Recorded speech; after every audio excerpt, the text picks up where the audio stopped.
Hey guys, good morning.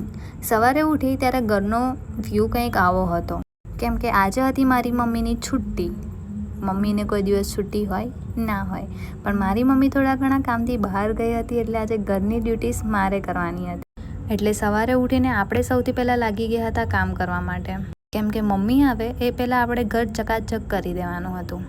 કામ કરતાં કરતાં જ મારે બપોરના 12 વાગી ગયા અને આટલી ગરમીમાં આટલું બધું કામ કર્યું, એટલે મારે થોડો ઇલેક્ટ્રાલનો સહારો લેવો પડ્યો. અને આજકાલ તો આના વગર મારો એક પણ દિવસ જતો નથી. ખબર નહીં, હું એકલી જ આવી છું કે મારા જેવા ઘણા બધા હશે.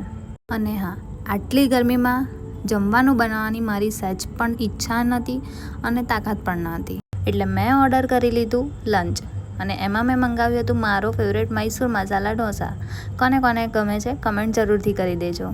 મસ્ત મજાનું લંચ કરીને હું થઈ ગઈ હતી રેડી હોસ્પિટલ જવા માટે.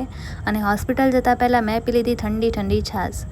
અને સાંજે આવીને હું મારા ફ્રેન્ડ સાથે નીકળી ગઈ હતી ડિનર માટે. તો આજના વ્લોગમાં આટલું જ. કાલના વ્લોગમાં મળીએ, ત્યાં સુધી bye bye, good night and take care.